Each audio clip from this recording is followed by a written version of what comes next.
중고급자 우선순위예요. 중고급자 우선순위인데 여기서는 이제 거의 부스터라든지 약간 조금 마이너하라기보다는 조금 더 전문적인 성분들로 이제 들어가요. 이제 첫 번째가 카페인이에요. 카페인은 엄청 효과가 좋아요. 엄청 효과가 좋은데 여러분들이 일반적으로 받는 이런 커피의 카페인이나 에너지 드링크의 카페인이랑 좀 달라요. 부스터의 카페인은. 그래서 커피의 카페인 같은 경우에는 커피에서 나오는 거죠. 에너지 드링크는 과란화 추출물이죠. 우리나라에서는 무수 카페인을 음료라든지 식품에 제한적으로 정말 극미량으로밖에 못 써서 무수 카페인을 못 써요. 그래서 에너지 드링크라든지 그러니까 몬스터라든지 뭐 레드불이라든지 그런 애들이 과란화 추출물을 쓰거든요. 그래서 부스터보다 좀 약해요. 약해. 우리나라 에너지 드링크가 약하다라는 이유가 그런 거예요. 그럼에도 불구하고 효과는 있어요. 에너지 드링크 막 먹어서 몬스터라든지 그런 것들 먹어서 막 에너지가 올라가잖아. 그게 카페인 때문이에요. 그러면 얘가 무슨 효과냐면 흥분도를 올려주는 거야. 흥분도를. 실질적으로 운동 수행 능력이 올려주는 게 아니라 흥분도를 업시켜주는 거야. 그래서 그게 근력 운동 시 효과가 있는 건데, 그래서 심리적으로 그게 마인드 컨트롤이 가능한 정말 초고급자들한테는 효과가 없어요. 효과가 없어. 먹느냐 안 먹느냐 똑같아 사실.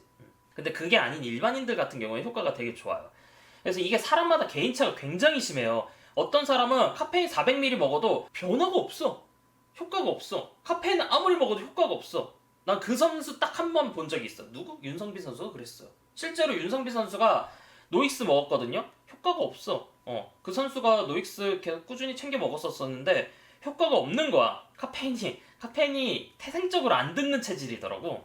그래서 이게 체중당 3에서 6mg이라고 적혀 있는데 사실 좀 3 쪽으로 보시는 게 맞아요. 6은 진짜 극도로 높은 거야. 극도로 높은 거라서 평균 200에서 250 정도 그 정도 드시면 아마 효과가 있고, 진짜 그 반대로 정말 카페인에 스쳤는데 너무 효과가 커서 밤에 잠을 전혀 못 자는 사람들도 있어. 카페인은 그냥 스쳤는데 아하 하면서 선생님 저 잠을 못 자겠어요 하면서 그러는 사람들이 있어요. 그래서 효과는 굉장히 좋아요. 진짜 좋아. 진짜 좋은데 불면, 피로, 혈압 상승, 속쓰림 등을 유발할 수가 있어요. 이게 장점도 있는데 당연히 그만큼 부작용도 있어요. 그렇게 해서 되게 카페인이 좋은 게 그 지구력 운동과 근력 운동 둘 다 효과가 있어요. 근데 재밌는 거는 근력 운동은 이런 흥분도를 올려줘서 이게 효과가 있는 거라고 하면 지구력 운동은 아니야. 지구력 운동은 그냥 전반적으로 올려줘. 그래서 되게 재밌는 게 카페인은 계속 먹으면 효과가 반감이 되거든요. 반감이 되는데 지구력 같은 경우에는 반감이 안 돼요. 이건 반감이 안 돼. 이거는 연구가 있어요. 되게 재밌죠. 그래서 근력 운동 같은 경우에는 반감이 됐다라고 하면 휴지기를 가져주면 돼요. 7일에서 10일 정도 무카페인 식단으로 해서 가져주고, 뭐 길면 14일 정도 가져주면 되고, 이건 제가 따로 영상이 있어요. 그리고 근데 지구력 운동 같은 경우에는 반감이 안 돼요. 그래서 먹어주면 좋아요. 이게 뭐 내 에너지 사용률이라든지 그런 것들을 전반적으로 다 올려줘요. 그 호흡이라든지 그런 부분에 있어서. 그래서 굉장히 이상적이죠.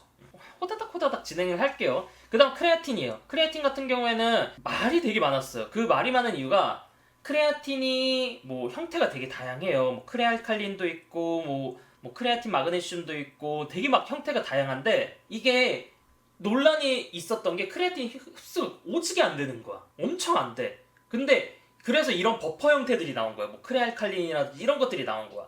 그랬는데 그 다음 세대가 뭐예요? 그냥 일반 모노크레아틴을 곱게 갈아 마이크로나이즈드 해. 그러니까 흡수가 잘 돼. 물에 잘 녹고 잘 돼. 그래서 요즘에는 크레알칼린이라든지 그런 것들 안 먹어요. 어차피 같은 크레아틴을 같이 먹었을 때 효과는 똑같거든. 흡수가 잘 된다라는 건데, 모노크레아틴도 이제 그러니까 마이크로나이즈드 된 것도 잘 되거든. 굳이 비싼 거 먹을 필요가 없어. 그리고 안정성이라는 부분에 있어서도 모노크레아틴은 안정성 입증이 엄청 잘 되어 있거든요. 그냥 모노크레아틴 드세요. 만약에 그 마이크로나이즈드 된 거. 참고로 마이크로나이즈드 된 걸로 드세요. 섭취량은 꾸준히 섭취한다면 5g이고 근육량이 정말 많다라고 하면 100kg 넘어가는 진짜 그런 근육량이 근대라면 좀 더 드셔도 돼요. 그리고 빠르게 로딩할 경우에는 20g이라고 20g에서 7일 동안이라고 제가 적어놨는데, 요거는 그거예요. 이거에 가능한 사람은 근육량이 많아야 돼. 일단은 크레아틴의 효과를 보려면 근육량이 많아야 돼요. 근데 근육량이 많고 내가 평소에 고기를 잘 안 먹어, 잘 못 먹어, 이런 사람들은 빠르게 로딩을 하면 체감을 할 수가 있어요. 체감을 할 수 있을 정도로 이제 크레아틴이 빠르게 로딩이 돼. 근데 일반인들 같은 경우에는 사실 안 그러셔도 돼요. 그냥 꾸준히 5g씩만 꾸준히 섭취해 준다라고 하면 괜찮거든. 이 빠르게 로딩은 그냥 급하게. 그리고 참고로 크레아틴 같은 경우에는 꾸준히 섭취해 주면서 이제 체내 보유량을 늘리는 거예요. 그렇기 때문에 사실 운동 전에 안 먹어도 돼요. 요즘에는 그래서 크레아틴이 막 운동 전 부스터에서 막 빠지고 막 그러죠. 그 이유가 그런 거예요. 베탈라닌도 마찬가지야. 여기 참고로 적어놨죠. 크레아틴은 근육량이 좀 있어야 효과를 봄. 그리고 크레아틴이 효과가 있는 게 150초 이하의 짧은 운동, 가장 이상적인 건 30초 이하의 짧은 운동이 가장 효과적이에요. 그래서 긴 운동이라든지 그런 거에서는 당연히 효과는 없고, 이게 정말 짧은 시간에 운동을 할 때 그 가장 근본적인 에너지원이거든요. 근본적인 에너지원을 회복을 시켜줘요. 그리고 베탈라닌 같은 경우에는 이게 우리가 운동을 하고 웨이트 트레이닝을 하고 그러면 젖산이 생기고 우리 몸에서 pH가 낮아진단 말이에요. 얘를 우리 몸에서 pH는 굉장히 중요해. 그러니까 pH가 뭐냐면 산염기, 산이냐 산성이냐 염기냐, 알칼리냐, 그거거든요. 근데 이 pH가 당연히 조금 산성이 온다라고 해서 이렇게 움직이지 않아. 버퍼라는 게 있어요. 이 정도, 그러니까 버퍼가 있으면 이게 산성이 들어와도 안 움직이다가 이 버퍼가 다 떨어지면 이제 산성화로 점점 되는 거예요. 근데 이 버퍼를 늘려주는 거예요. 그게 베타알라닌이야. 그래서 베타알라닌 같은 경우에는 보통 이렇게 이제 체중 1kg당 65g씩 먹으면 되고, 이게 먹었을 때 막 손이랑 얼굴이 막 따끔따끔 거려요. 그 따끔따끔이 싫다라고 하면 3-4시간 간격으로 1g씩 나눠서 섭취하시면 돼요. 그래서 베탈라닌도 마찬가지예요. 얘를 꾸준히 섭취함으로써 내 체내 보유량을 늘리는 거예요. 카노신이라는 보유량을 늘리는 거라서 요거를 운동 전에 꼭 안 먹어도 돼요. 그 다음에 니트레이트. 요거는 섭취가 까다로운 성분이에요. 보충제도 존재하거든요. 보충제도 존재하는데 식품으로 통한 섭취가 더 권장이 돼요. 그래서 니트레이트가 질산염이에요. 그래서 여러분들이 뭐 네이버에 질산염 쳐두면 이게 건강에 좋다라기보다 질산염 치면 좀 놀랄 거야. 발암물질이라고 하는데요? 발암물질이라고 하는데? 그래. 이게 이 안정성에 대한 논란도 되게 많고 말도 많은데, 그럼에도 불구하고 얘가 A급 성분에서 절대 빠지지가 않아요. 비트나 니트레이트가 그 보충제, 뭐 호주 연구소라든지 뭐 IOC라든지 뭐 JISSN이라든지 얘가 A급에서 빠지지를 않아. 그래서 식품에 들어가 있는 형태가 그 질산이 산화되지가 않고 얘가 안정성을 가지고 있다라고 해서, 그래서 식품을 통한 급원을 되게 추천을 하더라고요. 그래서 그 섭취량은 310에서 560인데 얘는 이제 300g 정도 먹어주면 돼. 300g 정도 먹어주면 돼. 무랑 비트 300g 생각보다 좀 많을 거야. 좀 많을 거야. 좀 부담될 수도 있어. 그래서 얘 효과 같은 경우에는 그거예요. 유산소 운동을 통해서 10을 통해서 에너지원을 만들 수 있어. 산소를 사용을 해서 10의 에너지원을 만들 수 있는 능력이 있어. 내 팔에. 근데 내가 바벨컬을 해. 이게 덤벨컬을 해. 그러니까 에너지가 갑자기 많이 필요한 거야. 20, 30 필요한 거야. 그러면 10을 제외한 20과 30에서 빠르게 에너지원을 만들어야 되잖아요. 그래서 이때 무산소성 대사가 일어나는 거거든요.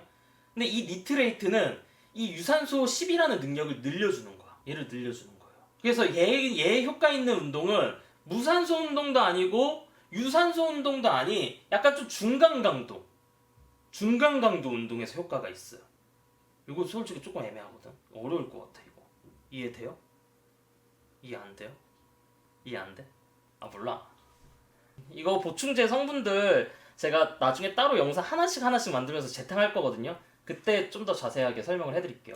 지금 이해 잘 안 될 수 있을 것 같아. 자, 다음 성분으로 소디움 바이카보네이트. 이 성분은 좀 금단의 성분이에요. 금단의 성분이야. 이 성분이 진짜 정말 뭐라고 설명을 해야 되지? 얘는 진짜 뭐 자료라든지 그런 거 보면 얘는 A급 성분이야. 항상 빠지지가 않은데 내가 이 얘를 진짜 접해본 적이 없는 거야. 제가 뭐 보충제에 대해서 어느 정도 이제 좀 알아갈 때쯤 막 이 자료를 찾는데, 내가 다른 애들은 막 들어본 적이 있어. 뭐 카페인이라든지 크레아틴, 베탈라닌 보충제 들어간 본 적은 있어요. 근데 소디움 바이카보네이트? 얘 뭐지? 한 번도 들어본 적이 없는데? 중탄산요? 뭐지? 마트에서 500원 가지고 살 수 있는 성분이래. 뭘까? 식소다예요, 식소다. 소디움 바이카보네이트가 그러니까 베이킹 파우더라고도 하거든요. 식소다인데 이게 왜 보충제를 안 쓰는지 알 수 있어. 효과 있는 그람수 자체가 굉장히 높아요. 여러분들 60kg라고 설정을 하면 12g이나 24g이거든요. 그럼 어마어마하게 많은 양이에요. 어마어마하게 많은 양이야. 보충제를 안 사용하는 이유가 있어요. 보충제를 안 사용하는 이유가 이게 그러니까 얘 효과가 이 베탈라닌이랑 좀 비슷하거든요. 얘도 그거예요. 그 pH 관련된 능력인데 이거 먹어봤거든.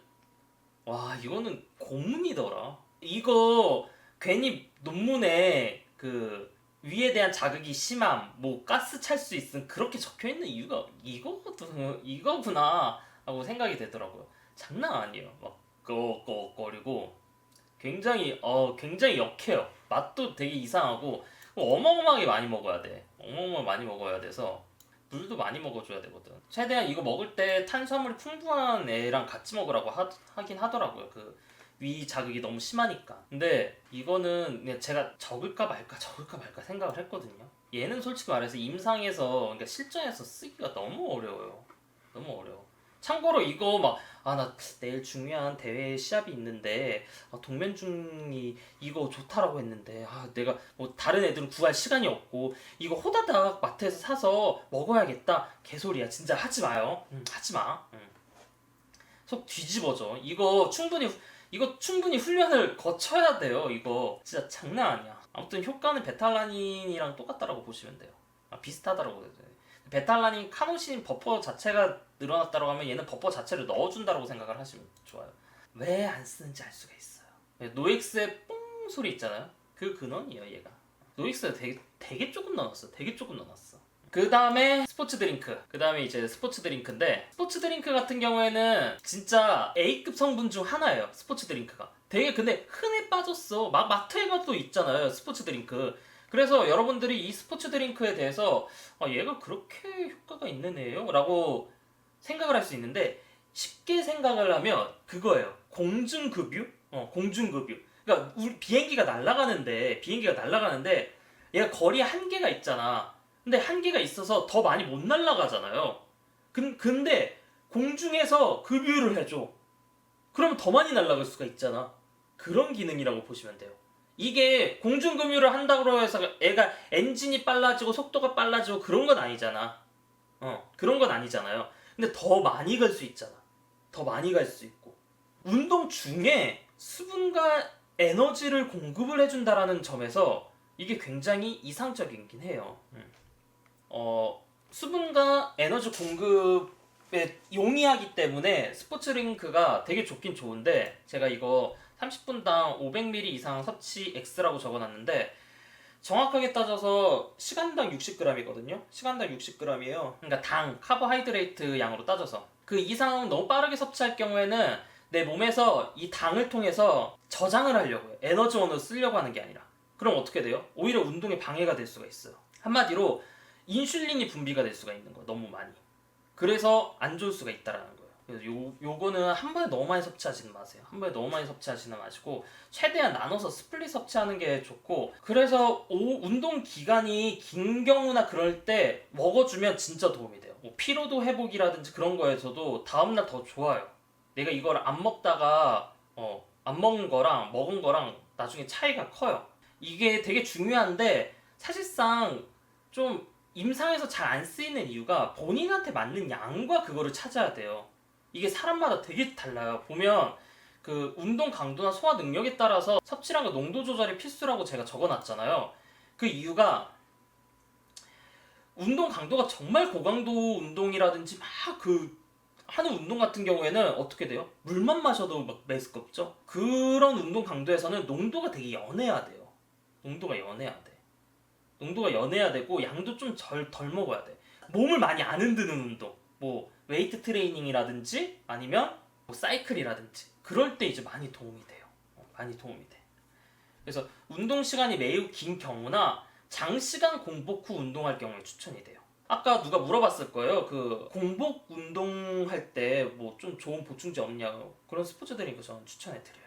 아 참고로 스포츠 드링크의 가장 큰 단점은 그거예요. 운동 중에 에너지원을 공급하다 보니까 이 외부에서 들어온 거를 우리 몸에서는 최대한 많이 쓰려고 하거든요. 물론 그 한계점은 있어요. 그 한계점은 있는데 최대한 많이 쓰려고 하다 보니까 지방이 잘 안 타요. 지방보다 외부에서 일단은 들어온 거 먼저 쓰려고 해서 지방이 좀 안 타요. 그래서 다이어트 할 때는 좀 방해가 될 수 있어요.